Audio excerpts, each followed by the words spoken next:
As a child, he was ordinary, timid, obedient, even teased by his friends for his quiet nature. But one thing marked him: he was deeply truthful. No one could have guessed then that this boy who was shy and afraid of the dark would one day shake the mighty British Empire without raising a sword.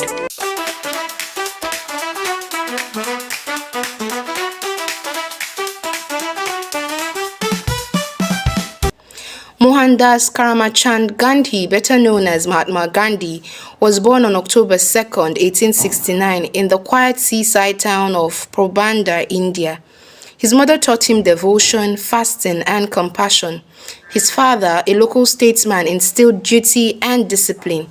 When Gandhi grew older, he traveled far to London in 1888 to study law. Just a young Indian dressed awkwardly in a suit, learning the ways of the British courts.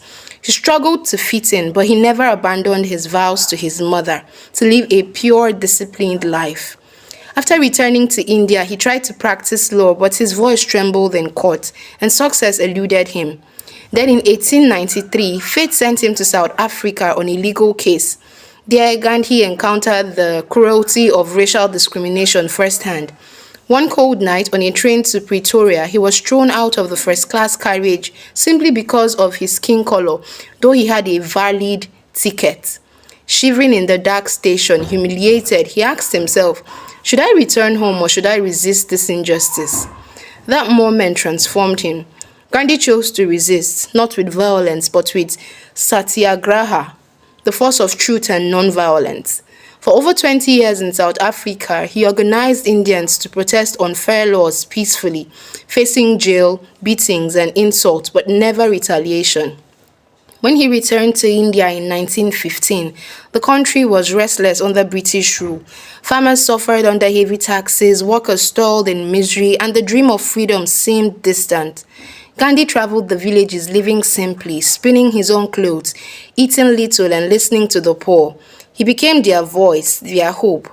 Then came the Salt March of 1930, one of his most powerful acts of defiance. The British had imposed a tax on salt, a necessity for every Indian. Gandhi declared, "We will make our own salt."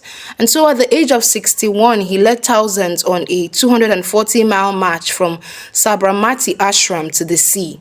Day after day, barefoot and frail, he walked, gathering crowds until the whole nation watched.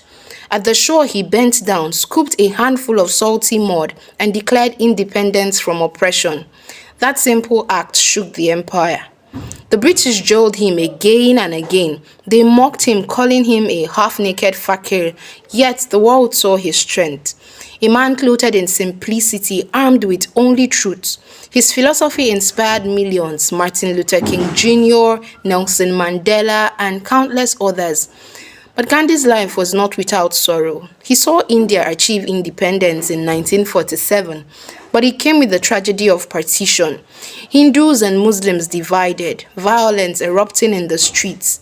Gandhi fasted, walked among the people, and pleaded for peace.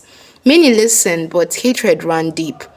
On January 30th, 1948, in Delhi, as he walked to his evening prayer meeting, Gandhi was met not by cheers, but by 3 bullets from Nathuram Godse, a man who disagreed with his message of unity.